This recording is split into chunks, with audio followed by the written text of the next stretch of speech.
It's like after a while, when you read this and you study it and you write about it and you start to experience it for yourself, you start to really go there, like in a new kind of prayer, not a prayer that is to someone to do things and help the Lions win this Sunday or whatever. It isn't that kind of a prayer at all. And you begin to experience it, and all of a sudden you start saying, you know, what these people have been saying for centuries is true. I mean, it's really true. That's the first experience I ever had with that. It was just alarming. My sister-in-law, Marilyn, was driving on the Lodge Freeway in Detroit with her husband, my brother, and their 3 children in the back seat. Now, she is a hardcore, linear, left-brain skeptic, okay? Worse than any banker could ever be, all right? And any accountant, all right? I mean, you had to show me. Otherwise, it doesn't exist for her. Medicine was her model. Anything that has to do with the mind, very skeptical. This car jumped the guardrail on the other side, on the southbound line, and landed right in her face at 60 miles an hour. She saw the wheels coming and land right there. Every bone in her face was broken. Her kidneys were punctured. She had internal bleeding and was in intensive care for 13 weeks. They took her into the hospital unconscious. And no one thought that she was going to survive the night. She was really in bad shape. And they performed surgery on her for 14 hours. And there was a team of surgeons, 6 of them. And they were talking during the surgery. As you can imagine, for 14 hours, you would be talking. My sister-in-law reported to me in 1971, when I was 31 years old, and just sort of starting on this path, that she watched the entire surgery. She said, Wayne, you're the only person, you're the only weird one in the family. All right? And you're weird enough to believe this, you know. And it's true, I am, because when I even worked with the mental patients and doing my postdoctoral stuff, they all got together on my birthday, and these were the real these were people who thought they were Napoleon and were really convinced, you know, and they all got together and they gave me a briefcase for my birthday. And I said, you know, you really shouldn't have done this. And they said, oh, we like you better than all the other doctors. I said, really, why? And one woman said, well, she said, you're more like one of us, you know. It's not... So anyway, Marilyn said to me, Wayne, she said, what happened is that I left my body. And she said, I went up to the corner of the room. I was surrounded by this light, and I was in the presence of God. It was like a consciousness. It was like, I can't describe it because it doesn't have boundaries. It didn't have form, but it was a magnificent light. And I was there, and there was this tunnel. And I could have gone through this tunnel, and I had the choice, and it was so peaceful, and it felt so good. It was the most blissful I've ever been in my life. And she said, and I watched the surgeons performing on me, and I watched them working on my body, knowing that that wasn't me. When she came out of it after 14 hours of surgery, there were 2 of the surgeons, they were voting on whether they should continue this or not, or whether they should just pull the plug. She had very little heartbeat at all, and she was so badly punctured internally, and her bleeding was so bad, and there was infection and so on, that they just didn't think she would, and if she did survive, they thought it was. So 2 of them were saying, let's just give up on this, you know, and go on to other people. There are 4 doctors who said that we really believe that we can save this person. And Marilyn then she had 3 little children. My 2 nephews and 1 niece were in the backseat. They were just little children at the time, 2, 4, and 5. And Marilyn decided that she could re-enter even though it was painful and didn't want to do it. It's like given the choice. And she went back.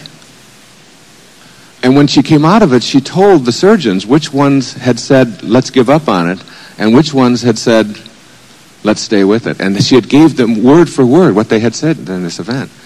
And she said it was at that time that I became really, truly aware. And she said since then, she has gotten to meet some of what they call NDEers, near-death experiences. And that everybody who has this near-death experience, Raymond Moody writes about it, has the same thing to report. And that is that when they come back, and they do it reluctantly, they have what we call the big picture. And since then, I mean, you wouldn't believe my sister-in-law. She is the calmest, most loving, easiest going. You can't get to her. You can't get to her. She has an inner candle flame that never flickers though the worst goes before her. And the worst is my brother. And he goes before her all the time.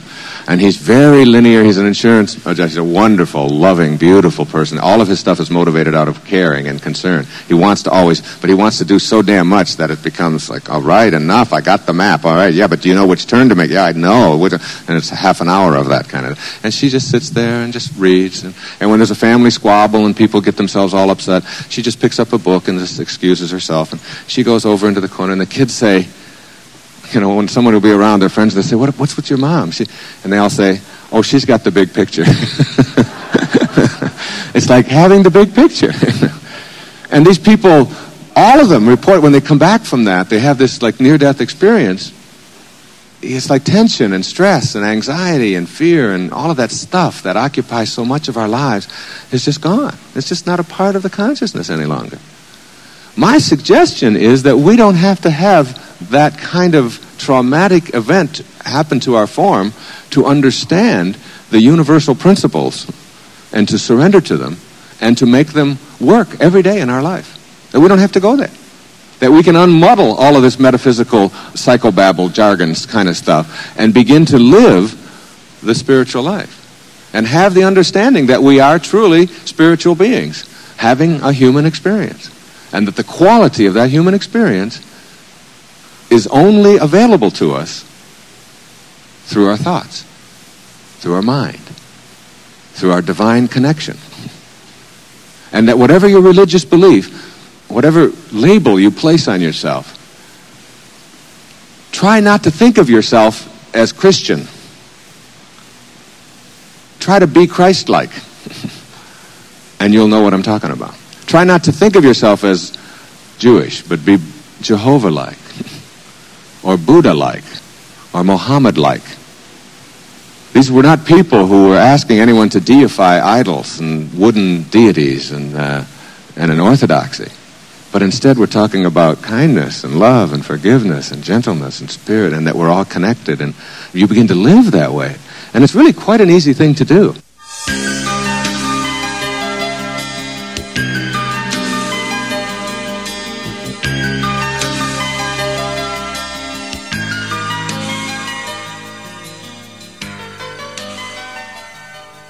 It just depends on where you are in your path. Some people need that. Like some people who are alcoholics or drug abusers continue to drink and continue to use drugs knowing that if their life was threatened, they would stop, and knowing that they have the strength to stop at any time, but being unwilling to do it because they don't feel that the threat to their life is there. And then the threat comes. They go to the doctor, they go in for a physical, they find out that they've got a lump on their lungs, they find out that their wife is going to leave them because they're abusing drugs all the time, they're going to lose their family, and they come home one day and their family is gone. Or whatever. And that's like a near-death experience emotionally, to lose your family or to find out that you've got lung cancer or whatever. And they instantly become transformed. Now, what does it take to get people to get the big picture? Or what does it take to get people to change? The answer to that is different for everybody. I can't pretend to say that I have an answer. There are some people who need, for example, to change, they need a support group, and they need a therapist, and they need to go to a rehabilitation center, and they need to read 400 books, and they need to listen to these kinds of tapes, and they need to reinforce it over and over and over again in their lives in order to change. And that's the way some people are wired together. And that's all fine.